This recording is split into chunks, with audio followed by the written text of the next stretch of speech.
आज हम आपको एक ऐसे महान राजा के बारे में बताने जा रहे हैं जिसकी मौत पर अकबर भी रो पड़ा था। उनका नाम है महाराणा प्रताप।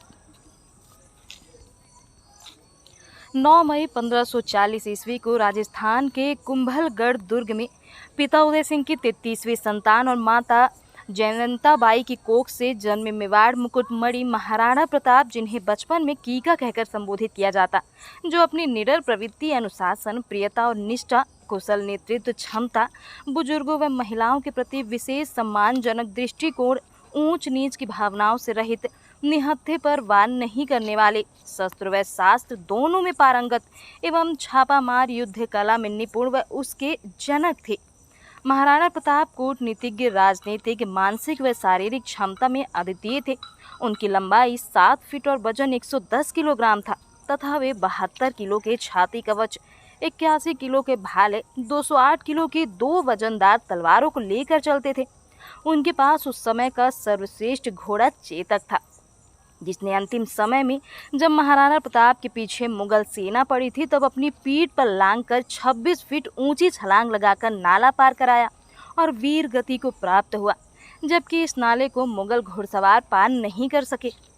पिता उदय सिंह द्वारा अपनी मृत्यु से पहले ही अपनी सबसे छोटी पत्नी के पुत्र जगमाल को अपना उत्तराधिकारी घोषित करने से मेवाड़ की जनता असहमत थी।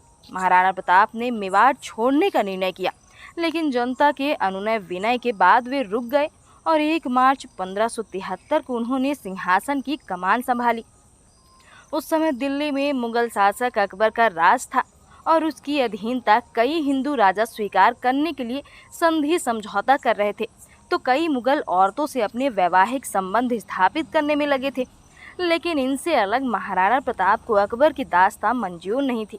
इससे आहत होकर अकबर ने मान सिंह और जहांगीर की अध्यक्षता में मेवाड़ आक्रमण को लेकर अपनी सेना भेजी। 18 जून 1576 को आमेर के राजा मान सिंह और आसफ खां के नेतृत्व में मुगल सेना और महाराणा प्रताप के बीच हल्दी घाटी का युद्ध हुआ। माना जाता है कि इस युद्ध में ना तो अकबर को जीत हो सकी और ना ही महाराणा प्रताप की हार हो सकी। एक तरफ अकबर के विशालकाय साजो सम्मान से सुरक्षित सेना थी, तो दूसरी ओर महाराणा प्रताप की जुझारू सैनिक की फौज थी। हल्दी घाटी के ऐतिहासिक युद्ध के बाद महाराणा प्रताप परिवार सहित जंगलों में विचरण करते हुए अपनी सेना को संगठित करते रहे। एक दिन जब उन्होंने अपने बेटे अमर सिंह की भूख शांत करने के लिए घास की रोटी बनाई तो उसे भी जंगली बिल्ली ले भागी। इससे विचलित होकर महाराणा प्रताप का स्वाभिमान डगमगाने लगा, उनके हौसले कमजोर पड़ने लगे। ऐसी अफवाह फैल गई कि महाराणा प्रताप की व्यवस्था ने अकबर की अधीनता स्वीकार कर ली। तभी बीकानेर के कवि पृथ्वीराज राठौर ने महाराणा को पत्र लिखकर उनके सुप्त स्वाभिमान को पुनः जगा दिया। फिर महाराणा प्रताप को मरते दम तक अकबर अधीन करने में सफल ही रहा। अंततः महाराणा प्रताप की मृत्यु अपनी राजधानी चावड़ में धनुष की डोर खींचने से उनकी आंत में लगने के कारण इलाज के बाद 57 वर्ष की उम्र में 29 जनवरी 1597 को हो गई। कहते हैं महाराणा प्रताप की मृत्यु का समाचार सुनकर अकबर की आंखें में भी प्रताप की अटल देशभक्ति को देखकर आंसू छलक आए थे। मुगल दरबार के कई अब्दुल रहमान ने लिखा है, इस दुनिया में सभी चीज़ें खत्म होने वाली हैं, धन दौलत खत्म हो जाएंगे, लेकिन महान इंसान के गुण हमेशा जिंदा रहेंगे।